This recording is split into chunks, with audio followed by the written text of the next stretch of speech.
श्री कबीर साहेब की अंदर क्या तो चालू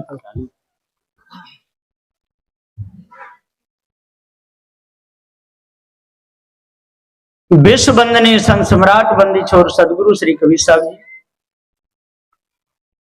मेरे हृदय मंदिर के आराध्य परम पूज्य गुरुदेव जी, पूजा के योग सभी संत समाज में चरण कमलों में सिर झुका के तिरवार बंदी करता हूं। बोलिए श्री सदगुरुदेव।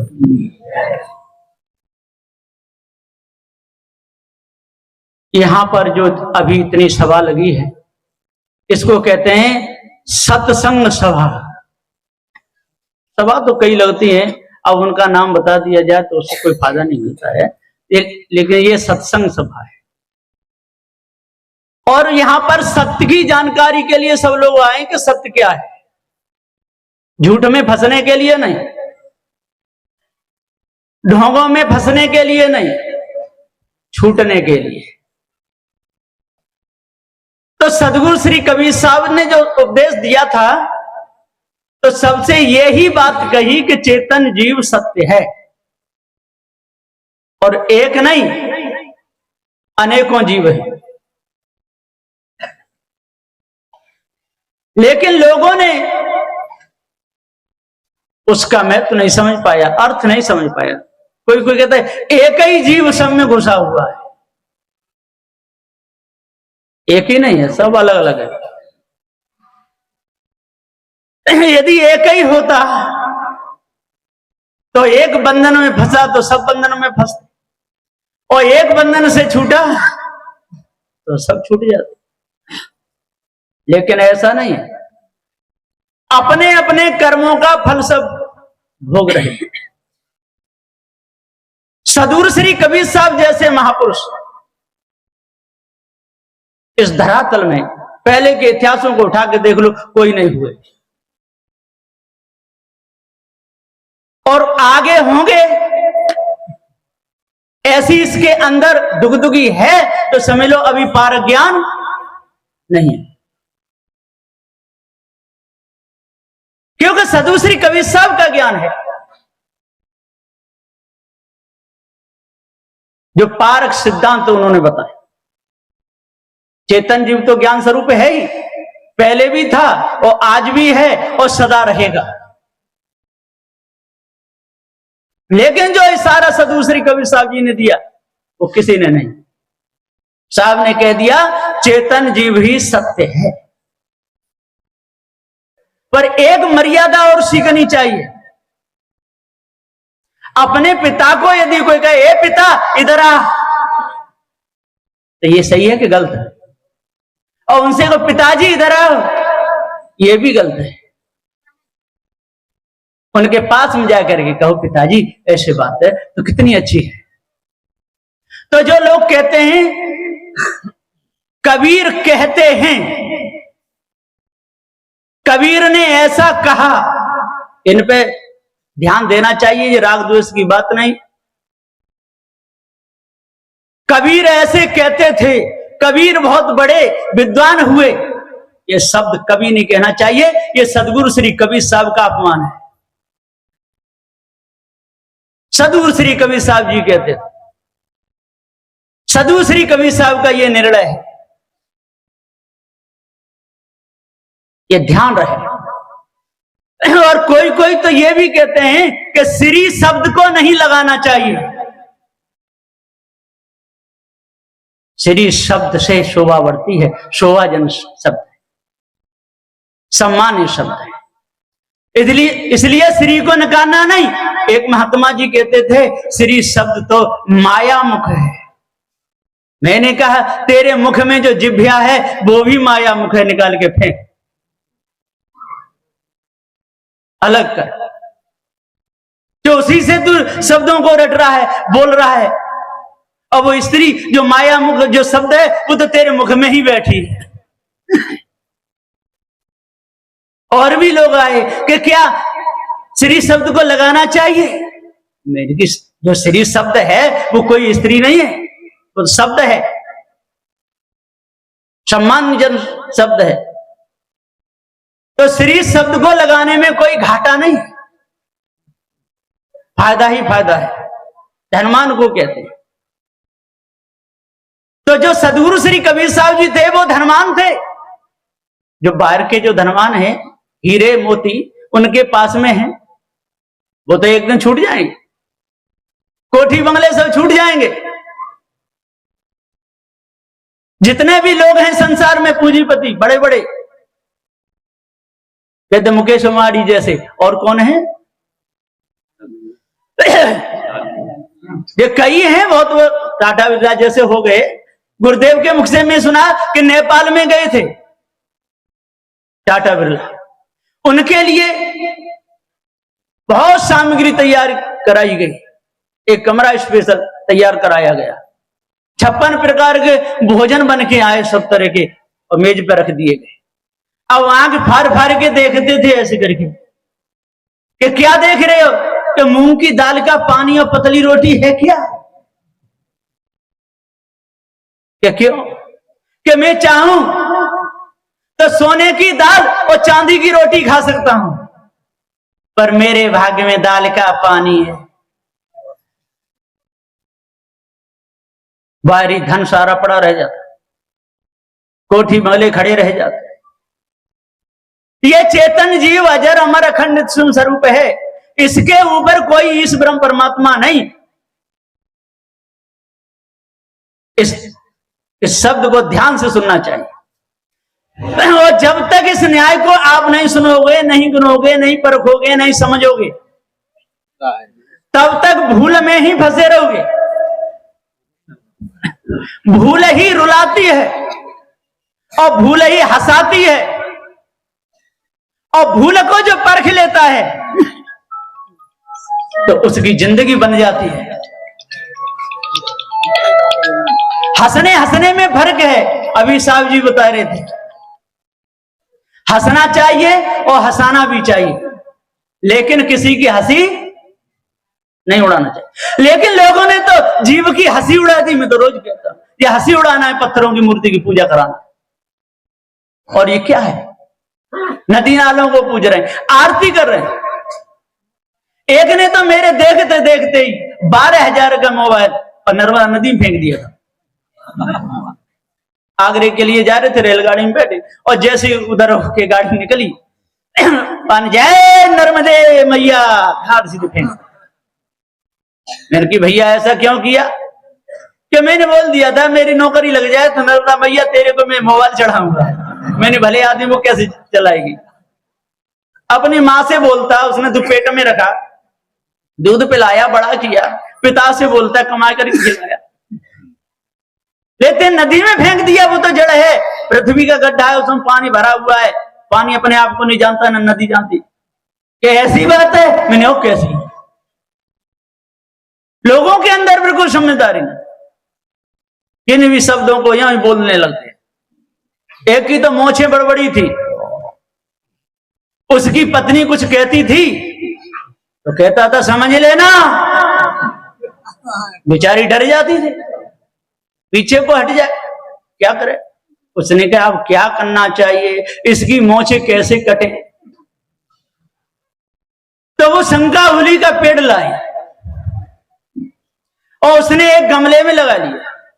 सुबह 5 बजे उठ करके उस पर लोटा डालती थी और कहती थी तोय पूजत शंका होई, मर जाए सासु नंद दोई। ये दोनों मर जाएं तो मैं इसकी आराम से मोछ कटा दूं। अब वो सोचता है कि ये क्या करती है, सुबह उठ करके कौन सा मंत्र बोलती है। सुबह उठी, नहाई धोई, लोटा भर के लाई, वहां बतासे डारे और भी डार के और चढ़ा रही है कि तोय पूजत शंका होई, मर जाए सासु नंद दोई। मन गो हो, ये तो मेरी माँ को, बहन को मरवाना चाहती है। तो वो भी कम नहीं था, वो भी जंगल में पहुंचा और काय का पेड़ उखाड़ के लाए, ऊंट कटेरे का, वो भी उखाड़ लाया। अवा ने और बड़े गमले में उसको लगाया और लगा करके बाल्टी भरी उसने, और सुबह उसने भी अपना मंत्र बनाया। तो ये पूजू ऊंट कटारो, मर जाए ससुर सारो। अब वो सोच रही है कि अरे इनका मंत्र कौन सा, मर जाए ससुर सारो, तो मेरे पिता को और भैया को मरवाना चाहता है, अब क्या करना। बड़ी चालाक औरत थी, वो आम की लकड़ी मंगाई और खाट पे बिछा ली नीचे, और ऊपर से गद्दा लगा लिया। गद्दा लगा लिया, अब तो रोटी नहीं बनाई। अब आया खेत से, किसान था, की रोटी नहीं बनाई, तो बहुत दर्द हो रहा है, चटपट चटपट मेरी पसली टूट रही है, जैसे करवट ले और आम की लकड़ी टूटे, चर जाता। ओहो रोग तो बड़ा है, तब क्या करना। कि मेरे घर पे भी एक बार ये रोग हुआ था, तो मेरे पिता की बड़ी बड़ी मोछें थी, तो एक आए कि मोछ कटा दो तो आपकी बेटी ठीक हो, तो अपनी मोछ कटा दो तो ये रोग ठीक है। नाई बुलाए, तो बैठे ही रहता तैयार हो, तो जैसे ही आए भैया मोछ कटाए, देखला मोछ कट गई, बहुत खुश हो गए। अब खुश होकर खीर पूड़ी खूब बनाई, और सुबह चाकी चलाती थी और गाना गाती थी कि मैंने अपनी टेक निभाई, पिया तेरी मोछ कटाई। वहां ने सुना, रे जान तो टेक से मेरी मोछ कटाई। उसने झोला उठाया, कहां जा रहे, वो घूम के आता, सीधा ससुराल पहुंच गया। चौपाल पे बैठे लोग थे, वहां रोने लगा, क्या बात है, कैसे ऐसी बात है, आपकी बेटी बचने वाली नहीं है। क्यों? कि उसको तो मरघटी वाला भूत लग गया। तो कैसे बचेगा? कि ये कहा है कि इसके परिवार के लोग अपनी मोछ कटाए के, सिर के बार कटाए के, लाल पीले कपड़ा पहन के आ जाए तो ये ठीक हो जाएगी, नहीं तो नहीं। बोले हमारी बेटी ठीक होनी चाहिए, कोई बात नहीं, दाढ़ी मोछ तो फिर भी आ जाए। सब ने कटा दिए बार, और रुद्राक्ष की माला लटकानी, लाल पीले कपड़े, 100-200 लोग। सुबह का समय, थोड़ी दूर ससुराल थी, आगे सुबह 5 बजे। अब वो अपना गाना गा रही थी कि मैंने अपनी टेक निभाई, पिया तेरी मोछ कटाई। वो आंगन में खड़ा हो गया है, चाकी बंद कर, पीछे को देख लुगाई, मुड़ियन की पलटन आई। तेने मेरे एक की मोछ कटाई, मैंने सबकी सफा कराई। उठ करके पैरों में गिर गई, पति देव आप जीते और में। ऐसा हाल है संसार। सदगुरुदेव जी पुकार के समझाते हुए कहते हैं कि हंसी उड़ाने वालों की कोई कमी नहीं है, हंसाने वाले बहुत कम है, लेकिन हंसी उड़ाने वाले बहुत है। किसी की एक आंख है तो उसको देख देख के लोग हंसते। तो सदगुरुदेव जी पुकार के समझाते हुए कहते हैं कि अपने हृदय को सही करना चाहिए, हृदय की वृत्ति ठीक करनी चाहिए, हृदय में कभी विकारों को नहीं पनपने देना चाहिए। यदि हृदय में विकार आएंगे, जीवन नरक बन जाएगा, और जिसका जीवन नरक बन गया तो फिर रह ही क्या गया। कोई कोई कहते हैं कि जीव तो है ही नहीं, मैं कल भी कहा, जीव है ही नहीं, जीव नहीं है तो कई किन से रहा है कि है नहीं। और ये भी कहता है कि मैं जानता हूं आगे पीछे की। जो आगे की भी जानता है और पीछे की भी जानता है, तो वो आगे पीछे की जानने वाला कौन है? कौन है वो ही जीव है। जीव सत्य हो गया, सिद्ध हो गया, अलग अलग नाम भी रख रहा है और कहता है जीव कहां दिखता है, कैसा है, काला पीरा गोरा। संत गुरुजनों ने पहले ही कह दिया, इसलिए कहना पड़ा कि मूर्ख के सिखलावते ज्ञान गांठ का जाई, कोयला होए न उजरा जो सो मन साबुन लाई। अब शंका होती है, लाख मन ला दिया जाए तो सोमन का मतलब ही होता है कि सर्ववन, कुछ बचे नहीं। इस भेद को समझना चाहिए। कोयला उजरा क्यों नहीं होता है, कारण क्या है? उसका मूल केंद्र ही काला है, इसलिए वो कभी उजरा नहीं हो सकता। इसलिए सदगुरुदेव जी कहते हैं, जिस जो अपने आप को ही भूला गया, अपने आप को भूल गया और कहता है जीव कुछ है ही नहीं, तो मूर्ख हुआ कि नहीं? और सदुदेव ने पहले ही कह दिया, बिल्कुल उड़ा दिया कि मूर्ख सो क्या बोलिए, सटसों का बसाई, पाहन में क्या मारिए, जो चोखा तीर नसाई। अब इस पे पर्दा डालने में तुलसीदास महाराज जी ने भी कोई कसर नहीं छोड़ी। तो क्या कहते हैं मालूम है कि सट सुधरे सत संगति पाई, पारस परस कुधा तो सुहाई। और साहब ने बिल्कुल लगा दिया, पारस पत्री कोई है ही नहीं तो सोना बन जाए। यदि सोना बन जाता तो आज रेल सोने के पथ पे चलती, आज सवेरे सोना ही सोना होता, लोहा रहता ही नहीं। सब बेकार की बात है। और सट का सुधार नहीं होता, यदि सटों का सुधार हो जाए तो अभी तक कोई सट बचता ही नहीं। साहब ने बिल्कुल निकाल दिया और उन्होंने काटने की कोशिश करी। जब अब जहां मिलाना है कि कौन सी बात ठीक है और कौन सी गलत है, यहां किसी से राग द्वेष नहीं, किसी से छल कपट नहीं, किसी का अपमान नहीं, यहां सत्य का उपदेश दिया जाता है। क्योंकि देश दुनिया से लोग आए। ये श्री कवि निर्णय मंदिर है, यहां पर पारखी संत हुए हैं। सदगुरु श्री पूरन साहब जी पारखी आचार्य गुरुदेव प्रथम आचार्य हुए, उन्होंने बीजक का टीका किया। उस निर्णय को सुनने के लिए, पारखी संतों के सब सुनने के लिए, निर्णय के वचन सुनने के लिए आते हैं। जो इधर उधर की गप्पे टप्पे को सुनने नहीं आते। गप्पी तो बहुत हैं संसार में, गप्पे बहुत भरी हैं, हंसते भी रहते हैं और हंसाते भी रहते हैं।